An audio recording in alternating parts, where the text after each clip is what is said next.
Streaming on clickorlando.com and broadcasting live, you're watching News 6 at noon. Now at noon, vaccine variations. Just days after announcing the state would end all vaccine mandates, the Florida Surgeon General is changing course amid pressure from fellow Republicans and even the president. Plus, the ongoing controversy surrounding the Pulse Memorial, the vote happening in just hours that could finally clear the way for a permanent memorial to the 49 lives lost. But we do start with breaking news out of Marion County, where Ocala police are investigating after a child boarded a school bus with a gun. That bus was stopped at Southwest 14th Street, just north of College Road. The bus was headed to College Park Elementary. The gun was recovered by law enforcement, with the child taken into custody. No one was hurt. Detectives are now looking into how the child got the gun and whether they made any threats. Marion County Public Schools responded to the incident, saying in part, quote, "Weapons are not acceptable on school property, including school buses. As outlined in our Code of Student Conduct, consequences are serious and severe if students choose to ignore this," end quote. The district also shared a message with parents, letting them know what happened. We'll be tracking updates on this story all day as we work to learn the latest. If you want to stay up to date on all of the latest breaking news, head over to our website, clickorlando.com. Developing now at noon, Florida Attorney General James Uthmeier asking State Attorney Monique Worrell to reconsider the prosecution of a possible stand your ground case. Tina Algeo is facing a second-degree murder charge after investigators say she shot and killed a man in a road rage shooting back in December. According to witnesses, the man started attacking Algeo after a collision on State Road 50, which investigators say prompted her to shoot. According to a statement from Algeo, the victim bumped into her vehicle, which caused her to follow him while calling 911. She was originally arrested on aggravated battery charges, which her attorney said came from her following the victim and crashing into his vehicle. Her charges were later upgraded. We have reached out to the state attorney's office, and we are waiting to hear back. We will let you know what and if she responds here on air and on clickorlando.com. Turning to your weather now as we take a live look outside. Daytona Beach looking a little bit better than it did earlier. Nice blue skies out there, but don't be caught off guard. We have some rain moving in today. Chief Meteorologist Candace Campos joins us now. It's really been a soggy pattern over the last couple days, Candace. Yeah, I promised the sun was going to come out eventually, right? As Annie would say, right? But we are looking at a little more rain in the forecast throughout the afternoon today. Some of it could get strong to severe. Right now, we are tracking some pretty heavy downpours right now, primarily in Flagler County, northern Volusia County. You can see areas of Palm Coast, Beverly Beach, down through DuPont, Crescent City, all the way down through Seville, Pearson, all seeing those fast, kind of slow-moving, real heavy downpours in a very fast amount of time. On the opposite side of the viewing area there in Osceola County, throughout Kissimmee, Campbell, St. Cloud, we're watching a little bit of moisture creeping in from the south. Rain chances are going to continue to stay extremely elevated over the next couple of days. We could rack up a lot of rain in the next couple of days. We'll be talking about it hour by hour, the rest of the work week forecast, and some nicer changes down road coming up in just a little bit. All right, we'll check back in. Thank you, Candace. Florida's Department of Health has officially started the process of wiping out vaccine mandates for children across the state. Governor DeSantis and Florida Surgeon General Joseph Ladapo made national headlines with the surprise announcement last week. As News 6's Stephanie Rodriguez explains, there are a couple of parts to this move. The health department can only eliminate a few vaccine mandates. The rest would need to come from the legislature. While the Surgeon General says this is the correct move for parents' rights, critics worry it will lead to outbreaks of preventable diseases. There are countries out there that don't have vaccine mandates for school. While discussing his decision to roll back vaccine mandates in Florida, Dr. Joseph Ladapo is stressing they aren't going away if parents still want them for their child. If you want them, God bless you, you can have as many as you want. And if you don't want them, parents should have the ability and the power to decide what goes into their children's bodies. It's that simple. Ending the mandate will make Florida the first state to end a long-standing and constitutionally upheld practice of requiring certain vaccines for school students. And the move is already in motion. It starts with a rule change from the health department that's expected to take effect in about 90 days, eliminating the mandate for several vaccines, including hepatitis B, chickenpox, and meningitis. The mandates for several other shots, including measles, polio, diphtheria, whooping cough, and mumps, would have to be lifted by the legislature. The decision has faced pushback from several medical groups, including the American Academy of Pediatrics, who argues the rollback will lead to outbreaks. We saw the measles outbreak this year, more cases than we've seen in 30 years, over 1,400 people sick, many hospitalized, and unfortunately some people that passed. We can decrease these by kids getting vaccinated. The rule change was started just last week, and since it takes 90 days to be put in place, those vaccine requirements will stay as they are for the next few months. Lawmakers meet again in early January. That's when they could decide to lift the mandate for other shots like measles and polio. In the studio, Stephanie Rodriguez, News 6. It's time. It's time that there is a memorial. It's time. And that was Orange County Mayor Jerry Demings talking about the Pulse Memorial. In just a few hours, the city of Orlando is set to vote on a funding deal to permanently honor the 49 lives lost in the mass shooting. News 6's Angie Casada takes a closer look at the impact from today's vote. For survivors and families like the ones behind me and all of those advocates that you see across the wall, this moment has been a long time coming, and today's city vote has set the memorial project on a clear path with the design work beginning in just weeks. It's still something that is so fresh and real to so many people here in Orlando, and we've lost, 49 precious lives that I don't think that feeling ever changes for anyone. As a location and a business that is a safe space. The $12 million plan is a partnership between the city and Orange County. Orlando is committing $7 million. Orange County has pledged $5 million spread over 3 annual payments. It's time. It's time that there is a memorial. It's time. Renderings already show features families have asked for: a welcome center, tribute wall, and 49 columns for the 49 lives lost. Gomez Construction will be the firm that will design and build the memorial. If today's agreement passes, design work must start by October, with construction expected to begin in 2026. Orlando city leaders telling county commissioners earlier this summer they're confident the project is now on the right track. I think we have a very good track record at the City of Orlando of fiscal management that's responsible and transparent. Leaders say the goal is to finish by the end of 2027. One thing that's not on today's agenda is the recent controversy over the removal of the rainbow crosswalk here outside of Pulse and the recent painting over of artwork on some city storm drains. Of course, we'll be watching to see if that's discussed as well. The meeting is set to kick off at 2 o'clock. Reporting in Orlando, I'm Angie Casada, News 6. Controversy in Seminole County as an increase in fire fees could be coming to Sanford. That vote is happening later today. The proposed fee would raise about $2.1 million to help fund the department, mainly for some new equipment. Sanford's mayor is pushing the increase, warning without the fee, services could be at risk. Tonight's vote is set for 7 o'clock. Taking a live look over downtown Mount Dora now, and if you've ever been there, you know parking can be a challenge. It's been frustrating drivers for years, but today the city is expected to begin the process of finding a solution. Lake County community correspondent Mark Lehman is looking at the options being considered to fix the issue. There are a few different proposals that will be discussed during today's parking workshop, one of which is downtown paid parking here, which may get some pushback, and the hope is that will free up some of the most in-demand spaces and also pay to shuttle in people who park further away. What's the parking situation like on the weekends? Horrible. Bob Wade has lived in Mount Dora for nearly 3 decades, but he says in the last few years, driving downtown on busy days just hasn't been worth the hassle. I don't come down on weekends simply because I don't want to have to walk a mile to get to downtown. That mindset is why the city is working to find solutions to its parking problems. See what works and what doesn't work, and we can go from there. Mayor James Homich is holding a workshop Monday evening to review and gather community feedback on options to improve downtown parking.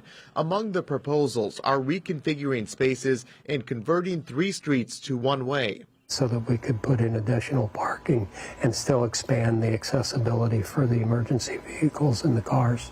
Another option is converting some spaces to paid parking. It would discourage residents from occupying those all day, and the money would be used to fund the freebie shuttle service that was launched last year.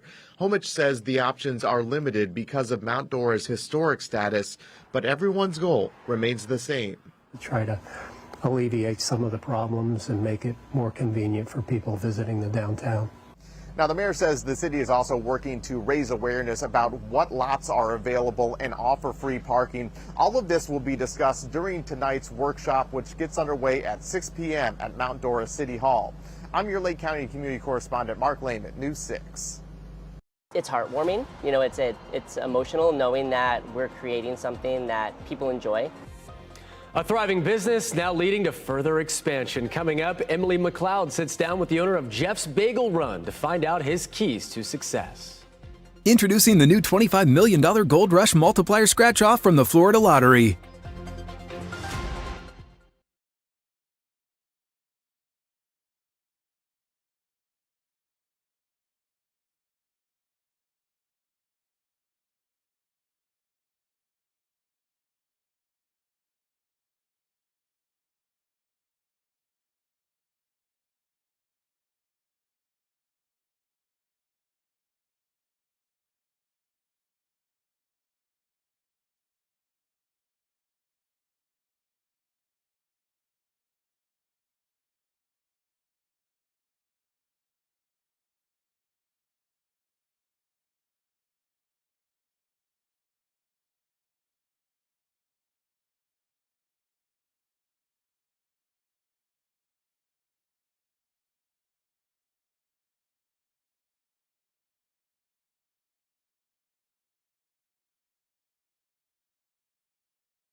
Success often comes down to just a couple of things, including the product and the people helping the business thrive. We have covered several businesses that have unfortunately shut down over the past few years due to a lack of that success. But one Orange County baker is doing the opposite. He is expanding. News 6's Emily McLeod asked the owner of Jeff's Bagel Run what's the secret to his success.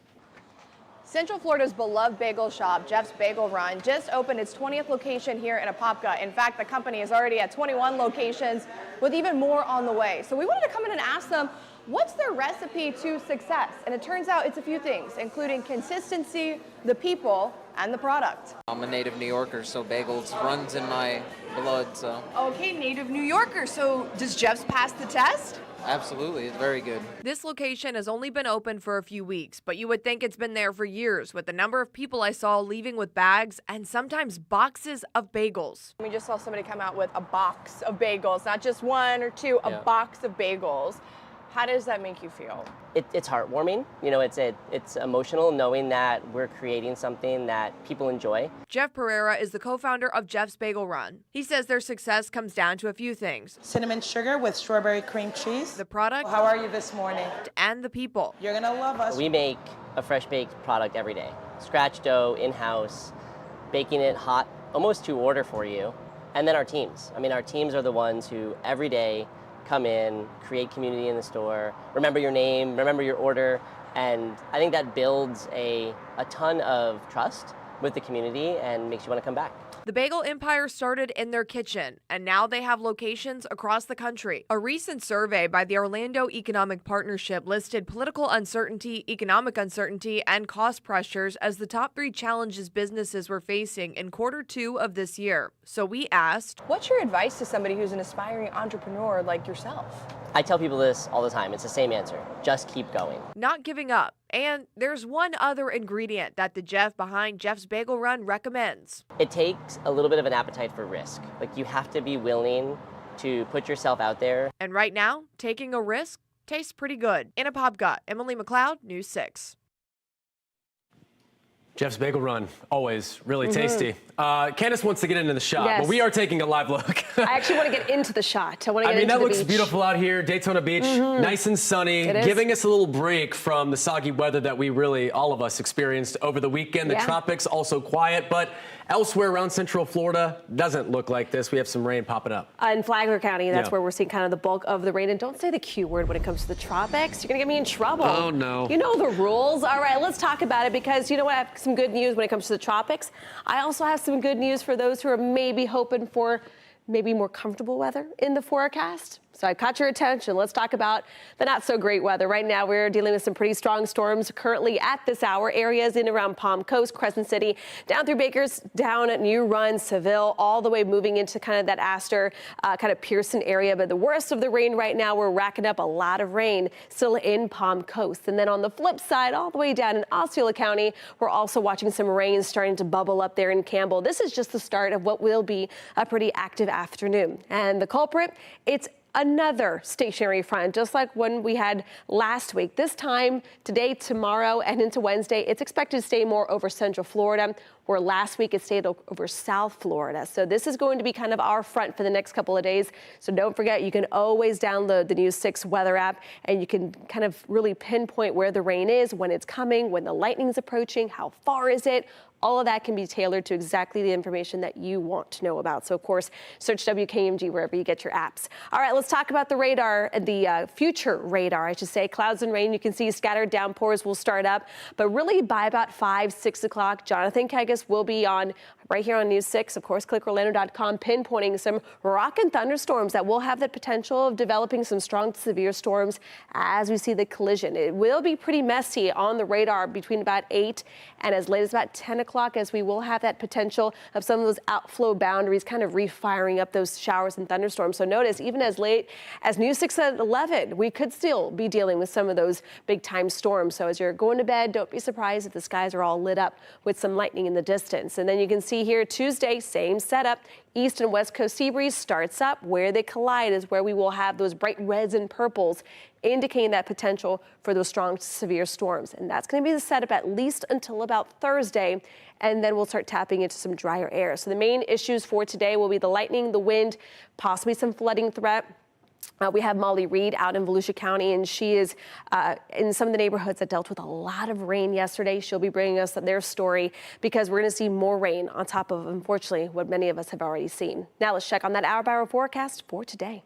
Sponsored by Strata Air Conditioning and Heating. AC emergency, you ought to call Strata. Our highs today staying in the upper 80s. Now, as of now, no new tropical development is expected across the tropics, but we here in Central Florida are going to be dealing with a lot of more tropical moisture in place. But then come Thursday and Friday, notice what happens. Drier air starts to settle in, and that's not only going to be dropping rain chances for your weekend, but also bringing some slightly drier air, which might even allow us to cool down below average.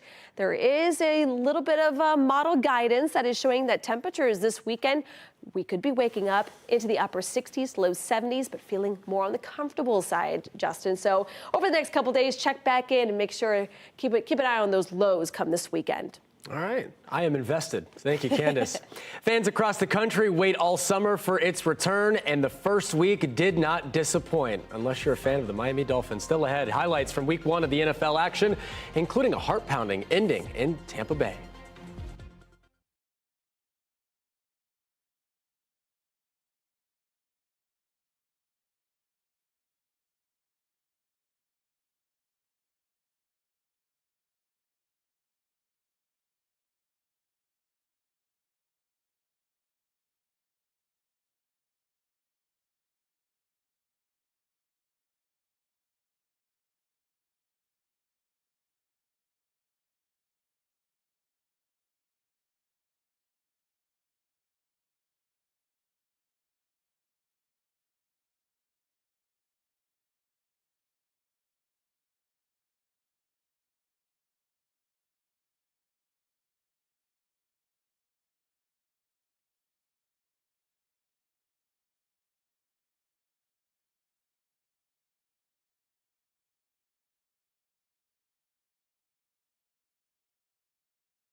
A missed kick from Younghoe Koo seals Week 1 victory for the Tampa Bay Buccaneers. Bucs quarterback Baker Mayfield threw 3 touchdowns. Kicker Chase McLaughlin added a field goal to move the Buccaneers to 1-0 with a 23-20 victory against the Falcons in Atlanta. Jacksonville also getting a W in Week 1. Quarterback Trevor Lawrence threw a touchdown to tight end Hunter Long. There's that touchdown right there. And second-year receiver Brian Thomas added another on the ground with this little trickery. A 4-for-4 effort from kicker Cam Little sealed the 26-10 victory over the Panthers in Duval.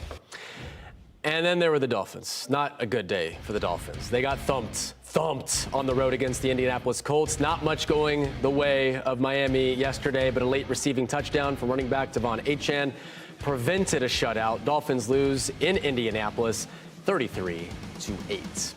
We'll take a break from those summer reruns and try out the all-new primetime schedule on News 6 Plus. Matt and Ginger have a new take on the day's news on News 6 tonight. That's at 9 o'clock. Go in-depth as we track the tropics and answer your weather questions with meteorologist Jonathan Kegas at 9:30. Then watch the late news an hour earlier. It's all tonight on News 6 Plus.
All right, before we go, one last look at the forecast. Chief Meteorologist Candace Campos already got some rain on the radar. We have a little bit of rain up in Flagler County. Just do be aware if you've seen a lot of rain in the last couple of days, Saturday and Sunday, we're going to tack on a lot more rain in the next couple of days, really looking at more of an East Coast heavy kind of storm action late into the evening.